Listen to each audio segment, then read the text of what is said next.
వనపర్తి జిల్లా వల్లభనగర్లో శ్రీ వెంకటేశ్వర స్వామి దేవస్థానంలో వైకుంఠ ఏకాదశి సందర్భంగా ఉదయం 4 గంటల నుంచి గరుడ వాహన సేవ ఉత్తర ద్వార దర్శన కార్యక్రమం నిర్వహించారు. ఈ కార్యక్రమంలో రాష్ట్ర వ్యవసాయ శాఖ మంత్రి వాసంతి సింగిరెడ్డి నిరంజన్ రెడ్డి పాల్గొన్నారు. ఇక ఉత్తర ద్వార దర్శనం వల్ల పెద్దల కాలం నుంచి కూడా మోక్ష ప్రాప్తి లభిస్తుందని ఆలయ కమిటీ మెంబర్ రఘునాథ్ ఆచార్యులు తెలిపారు. ఈ ఆలయ ఉత్తర ద్వార దర్శనం కొరకు వేల సంఖ్యలో భక్తులు పాల్గొన్నారు.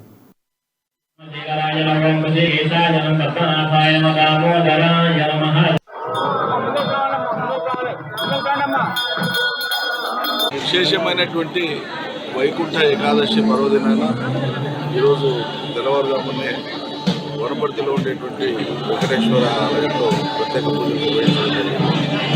ఈ పూజల్లో పాల్గొనడం జరిగింది. ఉత్తర ద్వారా పూజతో పాటు స్వామివారి అర్చన అభిషేకాలని చాలా నిష్ఠతో ఇక్కడ ఉండేటువంటి ఆలయ పూజారులు అదేవిధంగా ఇతర